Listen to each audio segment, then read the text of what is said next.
Boy of the Year. Alright, which John will pass, of course, his crown to. Ayan. Our cover boy of the year is Malapit. Ito doon.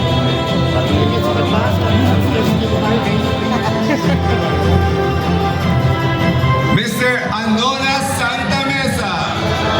Lia Saba! Congratulations. Congratulations! I do have to say, siya ata yung pinaka-alter ang yung mga alter, no? The boy. The boy.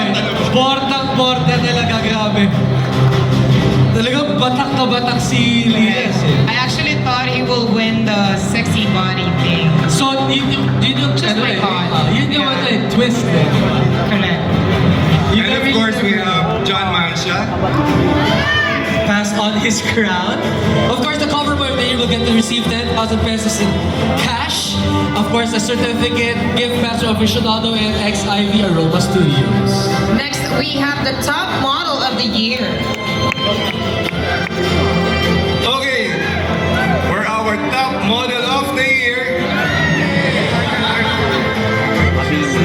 Interesting. Very, very interesting. I have to say, dito ko lang din nakita yung awards. And thank you so much si Sir Carlo na yung nag-announce this time around.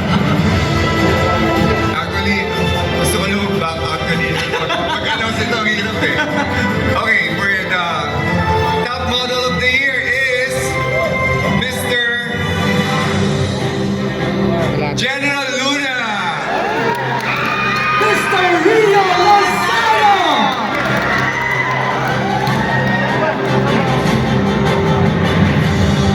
Alright, I just have to say, he was actually one of my bets to win the crown.